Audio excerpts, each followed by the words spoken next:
You did something for yourself, something completely reasonable. And instead of feeling good about it, you felt guilty. Like you did something wrong. Like you owed someone an explanation.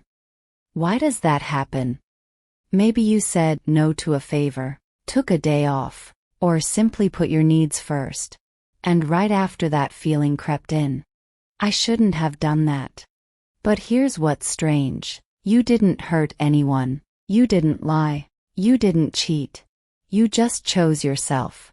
So why does that feel like a betrayal? That guilt wasn't born inside you.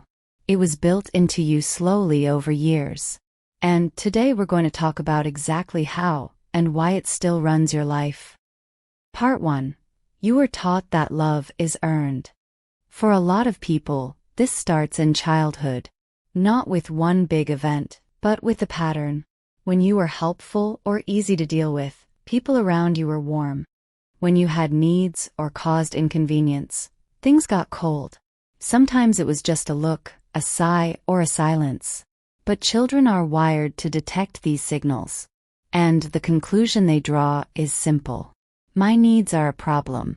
Other people's needs come first. Psychologists call this conditional validation, where love and approval feel like they have to be earned through compliance.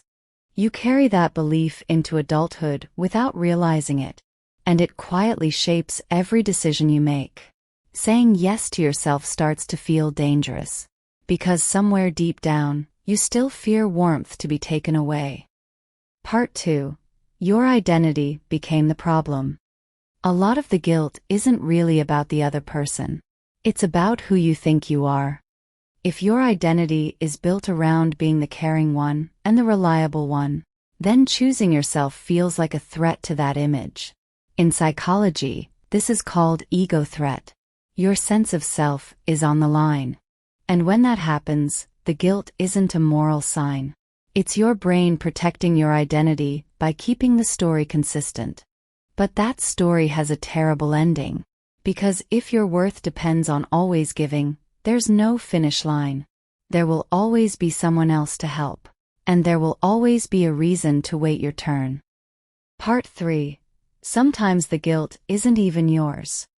Some of the guilt you're carrying wasn't created inside you. It was handed to you. Certain people learned that your guilt keeps them comfortable. When you feel bad for saying no, you take your refusal back.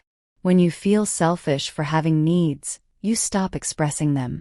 When you feel guilty for having limits, you remove those limits. In a way, your guilt becomes their leverage. And here's the part that really sticks. After enough repetition of that pattern, you don't even need those people in the room anymore. The guilt runs automatically. It becomes your default setting. And that's not a character flaw. That's conditioning.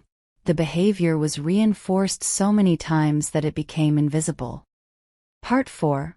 What your guilt is actually telling you. Not all guilt is the enemy. Let's be honest about that.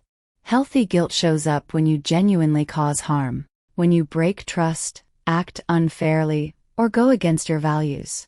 That guilt is a signal. And it's useful. It points you toward repair. But the guilt you feel for choosing yourself? That's a different animal entirely. That's a conditioned response, not a moral one. At that moment, there's a question worth sitting with. Did I actually cause harm? Or did I just fail to meet someone's expectation of me? Those two things feel almost identical in your body. But they are not the same. Part 5. How to start changing this. You don't need to overhaul your life to begin.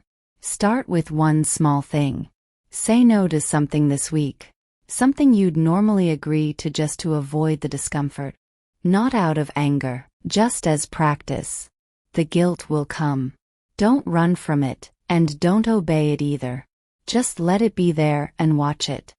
It will be loudest at the beginning. That's normal. But the more you practice, the quieter it gets. Because your life is yours to take care of. No one else is going to bring peace into it. It's only you.